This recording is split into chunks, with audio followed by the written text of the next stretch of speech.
Greetings, good afternoon, and welcome to the critically acclaimed, well, I said that, the fucked up man. Let's talk about mental health. We are here today with the legend, the one, the only, Mr. James Nicholson. If I could give you a round of applause, right, I can, I will. Welcome, James, welcome. Thank you, mate. Good. Thanks for having me. How are you? Yeah, really good. Well, as good as you can be in a pandemic, but good as you can be in the pandemic, absolutely. Yeah, exactly. So, James, for the benefit of those people that don't know who you are, could you tell the viewers a little bit about you, what you do, your business, etc., and then we'll dive into some conversation. Yeah, cool. So I'm an entrepreneur, been running businesses for 16 years now, officially as a real business, but been an entrepreneur since I was a kid, washing cars and all that sort of fun stuff, and had lots of highs and lows. My first business got to £2 million turnover a year and messed that up totally, and that ended up with £50,000 in personal debt, which wasn't ideal. But in that first business, I learned a lot about marketing. So my second business is a marketing agency, where I do done-for-you marketing services for people. And now, for the last 5 or 6 years, I've been coaching and mentoring business owners on getting their marketing to work, because I just saw so much crap out there and it was really frustrating. I wanted to teach people how to do it the right stuff from someone that actually is a marketer. So you'd probably call me a geek, as you know me quite well. I really like the techie side of the marketing and really understanding how it all works. So that's amazing. Thank you. James, getting straight into really the headline for the show, which is pandemics of the mind. Obviously, we're going to inevitably end up talking about the pandemic because it's just the biggest topic of the century. But the side part of that is of the mind. Being an entrepreneur, I know because we've done it together, up until this time last year, we were able to be in a hotel and running live events. And that was obviously has been a big part of your business. How have you found the change and not just physically in terms of your business, but how have you found it just mentally for you, going from being in hotels, running events, social element with people, hugging people, to now being an entrepreneur that's working from home? How have you found that? Yeah, it's been tough. Like, no one can say that it's been easy, right? And some people do say that kind of stuff and they put like rose tinted glasses on. It's been tough. And so I think for the first few months, maybe there was a little denial there and just assuming that this wasn't going to be a prolonged thing. I remember literally this time last year, I was fortunate to be in Vegas watching the Super Bowl, and it was all a joke, right? I was out with good mates there, and we just thought, this will be nothing, and everyone was just certain that it won't get to the UK and it will blow over, and then when it got here, it will be something that'll be a few weeks or a few months, and the first lockdown will be done, and then we'll all be back to normal. And over a few months and weeks, we really just got to understand that this is something that's here to stay, whether the vaccines work or whatever happens, right? Whatever the way out is, I think there's going to be long-term changes for business and how we interact with people, right? And so at first, I didn't change too much in my business. I just sat there thinking, great, everything's going to be okay. And I'll wait. And I'm in a fortunate position that I have a high margin business, so I wasn't desperate to get funds back into the business like I have been in previous businesses. But eventually we realized that, look, things aren't changing quickly. And so we had to look at how can we're an experience-based business, as you know, right? And so how can I get that experience that I get at a live event online? And so really knuckled down and focused on what do I need to change and implement, because it's not just going to be Zoom. You still got to have some sort of experience there. Zoom isn't good enough, right? And so that's what we looked at. What can we do to make it more interactive, so they're not just sitting there listening to us? And so we've managed to pull that off, and we're getting fairly good feedback from that, and clients seem to be adapting. At first, there was a lot of resistance as well, which was something that business owners may have come up against. First, the first week of the lockdown, we had a lot of people that wanted refunds, and they were panicking, right? That they didn't know and what to do, and people were hoarding cash, and everyone wanted to just keep the cash in their bank rather than spending. And so we had to overcome that as well, and make people understand that business is going to be like this for a while, and so we need to adapt and we need to pivot online. So yeah, it's been an interesting few months. So yeah, to recap, first off, we didn't do much. Then eventually, a few weeks later, came around to the idea that this is going to last, and just pivoted to making an online experience. Was what we did. Yeah, amazing. And how are things? How have you been finding it, just for you, emotionally, spiritually, physically? Because you've just had a child, right? Congratulations. Like, yeah, exactly. How is that? So we're in the COVID baby club. And, I wasn't allowed to call her COVID Claire. So yeah, we I mean, when the personally at home, when the pandemic first happened, it was like a shock to us. So I've got my partner Katie, I've got one daughter already, Georgia, who's pretty much an adult. She's 20, and normally we're all out all over the place doing stuff, which a lot of families would have, right? And then suddenly we're all forced in at home together, and so we had to adapt and accommodate each other's needs there, and be able to be a bit kinder than we might normally be to each other, which is good. Big brother house. Yeah, but it did bring us closer together, and we spent more time together doing stuff, watching films, and so there's lots of positives on that as well. Obviously, then Katie got pregnant during the pandemic as well, which was planned, but it's still a surprise and still scary. And so we had to adapt to that, and that was not normal as a pregnancy. Obviously, you have a lot of limitations due to COVID. Like I couldn't go on all the appointments, and have to sit there in a car waiting nervously what's happening on scans and all these sorts of things. And then the birth was a bit traumatic. Katie unfortunately got sepsis in there, and so she was had to stay in for a week. I wasn't really meant to visit, but managed to negotiate that, and then she got COVID while in there on that period of time, so she got taken off the ward and put into quarantine. And so yeah, we adapted a lot, and it was an interesting pregnancy for sure. Not saying I'd rather go through the more normal route if there was an option to do that, but we just had to do what we had to do, and we've been blessed with a beautiful little daughter called Emily, 7 weeks old now.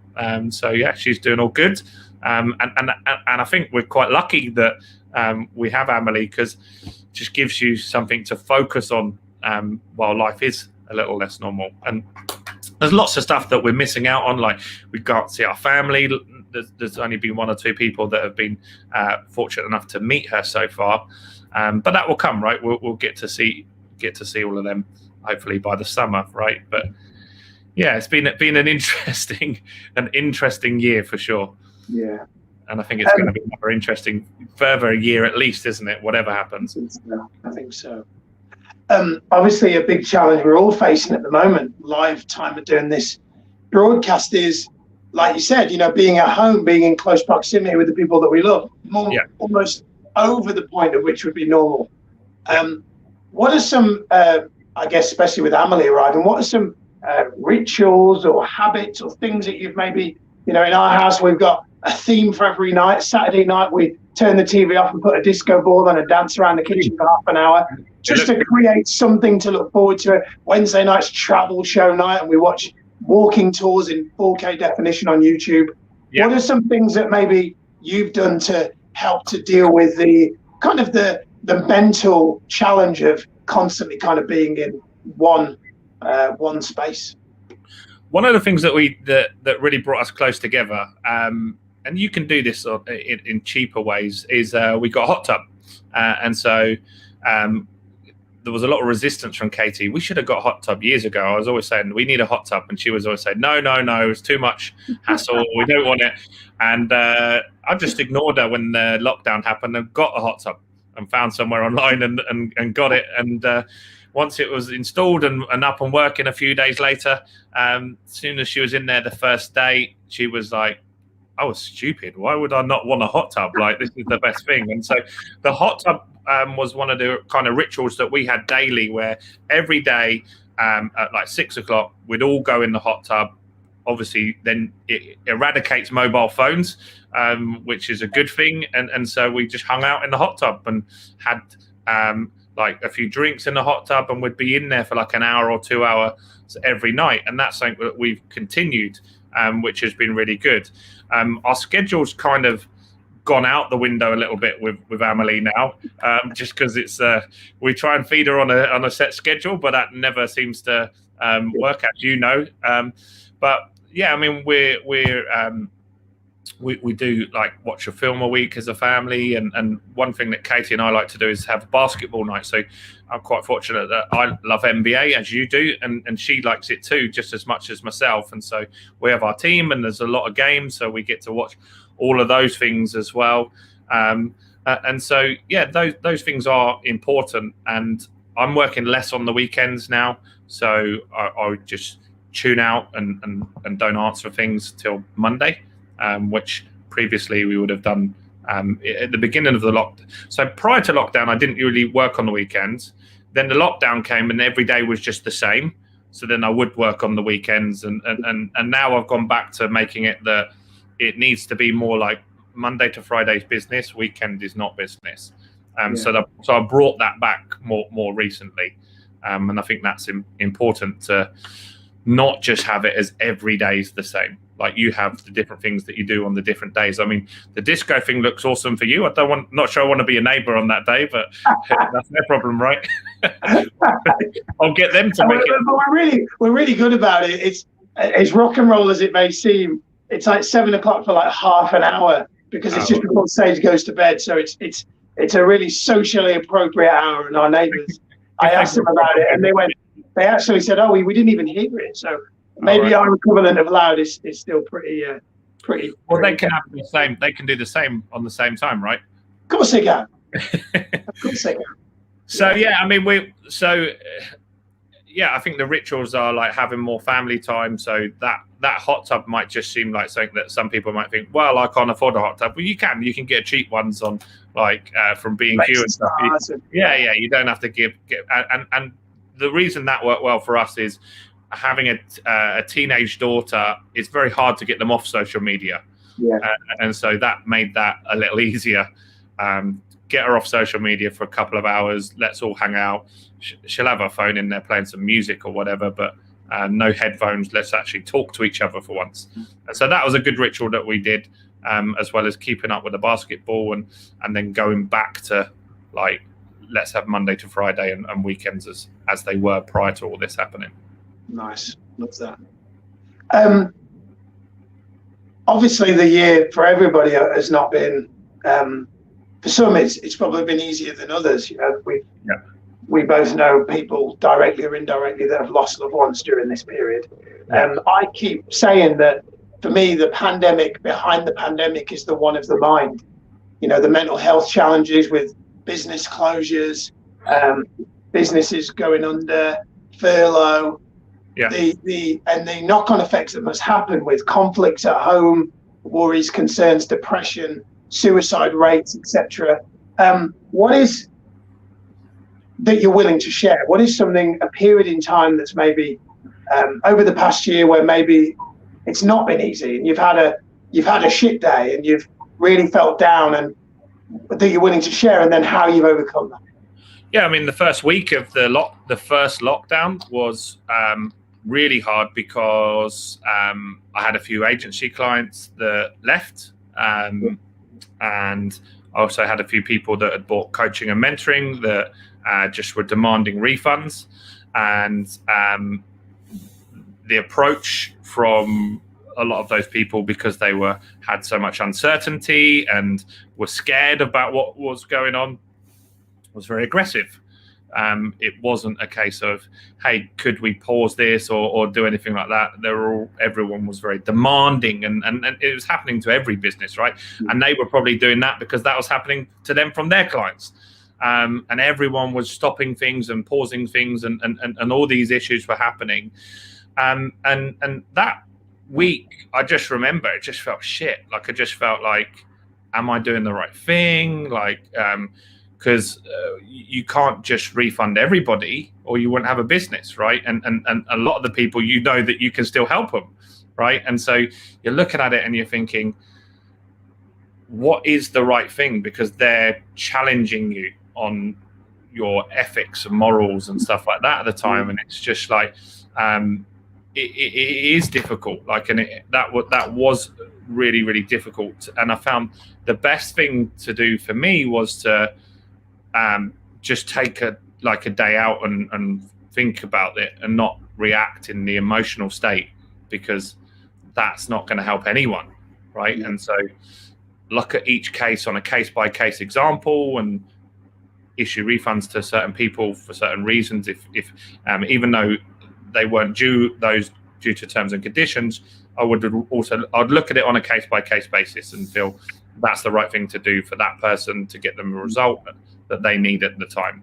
And so, yeah, just taking time to deal with stuff, because it was difficult, like, for everybody, but you couldn't fix everything straight away, and you needed to really make sure that you were in the right state of mind before you made these big decisions, because they could impact your business for many, many years to come, right? And so slowing the process down, I thought, was important at that stage. Like, that's how I dealt with it. And also, it was interesting. There was some good government support. Not everyone got government support. Some people slipped through the cracks. But there was things like the furlough scheme. There were grants for self-employed. There were grants for those that pay business rates. And there was obviously the bounce back loans. And I wrongly assumed that everyone would just go for that stuff straight away. And so after a month or so, I surveyed all my business accelerator students, and I asked them, have you got a bounce back loan? I put, have you got a bounce back loan? Yes or no? And if you haven't, tell me in the comments why. And it was interesting that a lot of people were holding their businesses back by not getting a bounce back loan because they were scared of taking on debt. And they didn't really fully understand that if they're a limited company, they can get one of these bounce back loans regardless of whether their company is insolvent at the time, because the government wants to keep people trading. And they needed to really understand, and I needed to do some work with those people to understand that if you can't pay this loan back, it's still the right thing to do, because you're giving your business the best shot. It isn't your fault, this pandemic. It isn't your fault that you can't run business events. It isn't your fault that you can't open your retail store. And so the government has this funding there because they want you to give it your best shot to keep it going. And if you don't keep it going, you're not going to be liable for this money. So take it. And also, like, people's beliefs were holding them back on all sorts of things. I had other people that I came across that you can get grants. Like, I've had grants because I've got an office from the local council. And I came across plenty of people that knew that they were eligible for a grant, but didn't want to take that money, even though their business needed it to survive. Yeah. And so they were like in self-sabotage mode. And they were just like, you know what? My business is going to fail because of the pandemic. And I'm just going to say that that's the reason, without having a fight for it and not taking what is like an option to help them. And really understanding that if you take the government funding and you aren't able to pay it back, that if you've spent that money, they've got it back again via their VAT charges and all this stuff anyway, and you've spent it with another business that ultimately might keep trading, and so the money keeps flowing anyway with the government. All they need to do is keep cash moving, and stuff like that. So that was interesting for me, like, particularly that's a mindset thing, isn't it? They're eligible for this stuff and they didn't take it because something held them back. So it was good and rewarding to work through with some people to actually go out there and get it. And if you haven't got a bounce back loan and you're watching this, go and get your bloody bounce back loan. Like, do it for your family. Yeah. One of the things I noticed in that thread there was you talking about your community and your clients and how they're able to communicate with you, reach out to you for advice, support, coaching, mentoring, etc. What advice would you have for especially male, not just entrepreneurs, but people that are working from home, especially men who are carrying their family physically, emotionally, spiritually, but don't have the courage to reach out, talk to even just other men that they know about how they're feeling. I had a conversation with a neighbor a couple of weeks ago, and it clearly, I could see there was something ticking in his brain where he wanted to open up. And by the third conversation with this neighbor, he said, I've been struggling. And it was like, maybe it took for me to say to him, I'm a life coach, for him to go, oh, maybe this is someone that I can open up to. What advice would you have for men working from home, typical alphas that maybe don't currently have the courage to open up? What would you suggest? I mean, that's the biggest thing that we hold ourselves back more than anything, right? And you need to get the support of other people, because you're going to have shitty days, right? Any business has shitty days. Even Elon Musk, he's not having every day going perfectly for him. Like, and his business failures can be death, right? Because he's launching spaceships now. And so we look at all these other people that are super successful and we think, you know what, it's easy for them, or they got lucky and stuff like that. But actually, they've got support, and they've had times where they needed time out from their business, and they've just opened up and let people know, I'm in the shit. Like, and you'll often find just letting people know that you are having difficulty fixes a lot of stuff. Like my personal story is, my first business failed and I ended up with £50,000 in debt. A lot of that debt for about half a year I couldn't service. So I had bailiffs coming to my house, I had red letters coming every day, and I just put my head in the sand, which is what a lot of entrepreneurs are doing right now, and just said, you know what, it's going to be all right, I'll fix it, I'll figure it out. And eventually I just let myself be vulnerable and told a couple of people how bad it was and got the shortcut. And the shortcut was to get some advice from people that knew about debt and restructured it. I didn't get an IVA. I found out that you could just, if someone, I mean, some people owed as much as 20 grand on a credit card. You can just send them a letter and say, look, you know what, I can't afford it. So you need to freeze the interest rates and I'll pay you what I can afford. Here's a payment plan and I'll give you £1 a month, and then catch up with it. And with a lot of business owners, they just put their head in the sand, and they'll just, they won't tell their clients that they can't deliver something on time, or they won't chase someone necessarily that maybe owes them some money that could pay them, and they could work out a payment plan with them. You just need to, like, have a group of people that you can really be open and honest with, like a mentor or a community where you can say, you know what, confidentially, I'm not as good as I could be right now. And has anyone else gone through this? And you'll see everyone has. And that's really important, that you see that stuff. And a coach and a mentor is really important, like to get you on the right track and get you focused on, you know what, I've gone through that. And the best coaches are the ones that are fucked up more, because they've got the solutions, right? And like, having that is really important. And also, like, just to hold you accountable, like, that's really important as well. Like, I just recently worked with a marketing guy who actually knows as much marketing as me, but he just needs to be told, this is what you need to do this week, and he does it, right? And then he's getting better results just being held accountable, and letting some bad shit that held him back in business before go, and being told, you know what, that's done, you can't change that now. Let's focus on what we can change. Love that. Amazing. James, great conversation. I've loved it. I feel like people will find this really valuable. How do people find you, connect with you, reach out to you? What's the best way for them to do that? Yeah, my website, my new website, just gone live today, actually, would be a good place to go and check me out. You can grab a free copy of my book on there. Website, I'll give you the link as well, Miles, is James-Nicholson, Nicholson's NICHOLSON.co.uk. If you check out the homepage there, you'll be able to get a free copy of my book, Expert Mastery. Amazing. And I'll put that in the notes, in the show notes, and also in the links on any social media platform that you're hearing or watching this. Cool. Mr. James Nicholson, it's been a pleasure. Thanks, buddy. Thanks for being on the show. Yeah, good to have you. Good to speak to your audience. I hope some people got some good value from that today.